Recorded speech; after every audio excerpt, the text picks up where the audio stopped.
నమస్తే. నేను మీ కుప్ప పద్మిని. ఇన్నాళ్ళు మీ సపోర్ట్‌ని నాకందిస్తూ, మీ ప్రేమని నాకందిస్తున్న ప్రతి ఒక్కరికి కృతజ్ఞతలు. ఇప్పుడు చూడబోతున్న ఈ వీడియో కూడా ఖచ్చితంగా మీకు ఉపయోగపడుతుంది.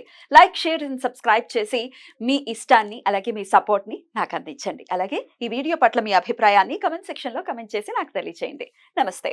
నమస్కారం. శుభోదయం కార్యక్రమానికి స్వాగతం. ఈరోజు 7వ తారీఖు ఫిబ్రవరి నెల 2025వ సంవత్సరం శుక్రవారం. శ్రీ క్రోధినామ సంవత్సరం ఉత్తరాయణం శిశిర ఋతువు ధనిష్టా కార్తె.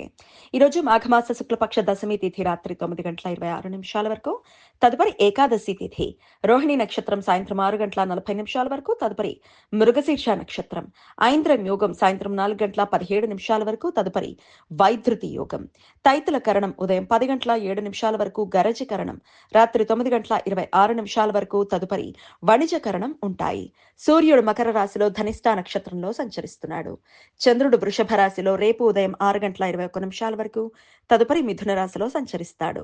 నక్షత్ర వర్జం ఉదయం 10:56 నుండి మధ్యాహ్నం 12:29 వరకు, మరలా రాత్రి 12:08 నుండి 1:42 వరకు. అమృతకాలం మధ్యాహ్నం 3:34 నుండి సాయంత్రం 5:07 వరకు.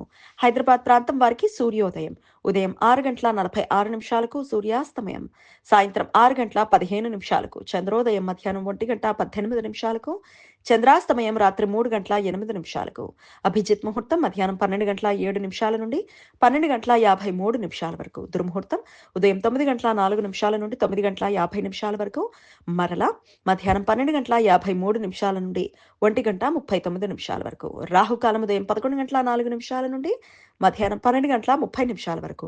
గుళిక కాలం ఉదయం 8:12 నుండి 9:38 వరకు.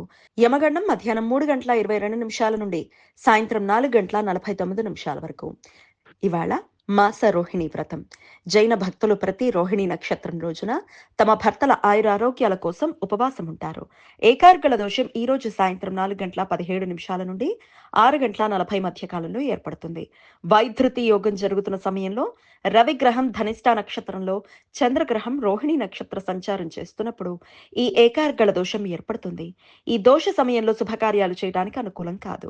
చంద్ర గురు గ్రహాల మధ్య సమాగమనం ఈ రోజు ఉదయం 9:06 ఏర్పడుతుంది. వృషభ రాశిలో రోహిణి నక్షత్రంలో ఈ రెండు గ్రహాలు ఒకే ఉత్తర ఆరోహణ క్రమంలో సంచరిస్తున్నాయి. గురుగ్రహానికి ఉత్తర దిశలో 5:29 కోణ స్థితిలో చంద్రగ్రహం చేరువవుతుంది.